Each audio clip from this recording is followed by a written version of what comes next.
तो सांग मैंने आज मुझे आपण मान सहित सेयार करी गोटे पिठार रेसिपी सेटा पुणी बौल अमावास्या हुए ताको बौल पिठा कहते गईठा पिठा कहते आम बालेश्वरिया भाषा रे क्षीर गेंडुली पिठा बोली कहते।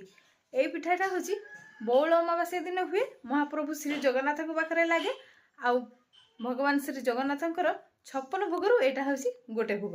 तो चलतु आज ये पिठाटी प्रस्तुत करवा आ कौन कौन सामग्री सब नहीं मुझे पिठाटी तैयारी करुँच देखी। तो चलतु रेसिपी स्टार्ट करदे।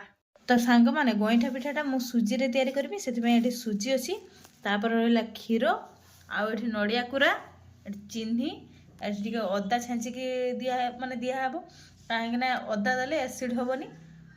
तो आउ रहा अड़ीच तो ये आज तैयारी हम।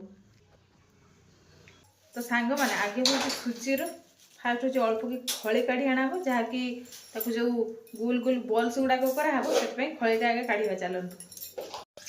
तो ये आगे कढ़ा बसदेवे तापर टे पानी देदेवे। तो सांग मैंने एवं हूँ पानी भल कि फुटी ए सुजी पकईदे।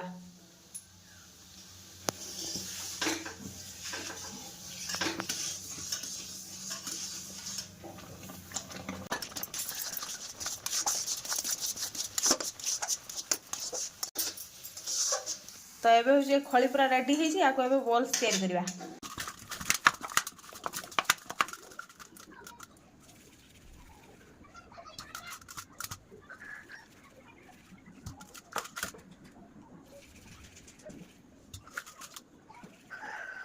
तो सांग मैंने एबे हूँ बॉल्स गुड़ाक रेडी होबे पिठा तैयारी करवा।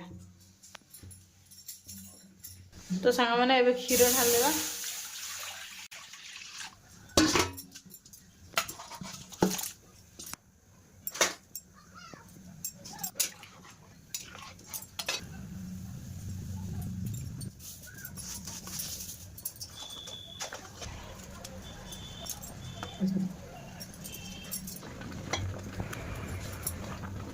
तो सांग मैंने एबे पूरा रेडी गईठा पिठा।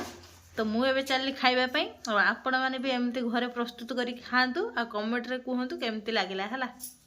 तो सांग मैंने आमर केमती हुए गईठा पिठा तैयारी तो आपण मानक पूरा मुझे देखी। तो आपण मानक जदि आज मो भिडियोटा भल लगी तेज मो भिडियोटी को लाइक करेंगे समस्त का शेयर करेंगे आ मो चैनल टी सब्सक्राइब करेंगे। सब्सक्राइब बटन पाखे ऑल नोटिफिकेशन टी ऑन करदे जहाँद्वारा मुझे कौन वीडियो करी सर्वप्रथम जाके आपण मानक पाखे पहुँचो।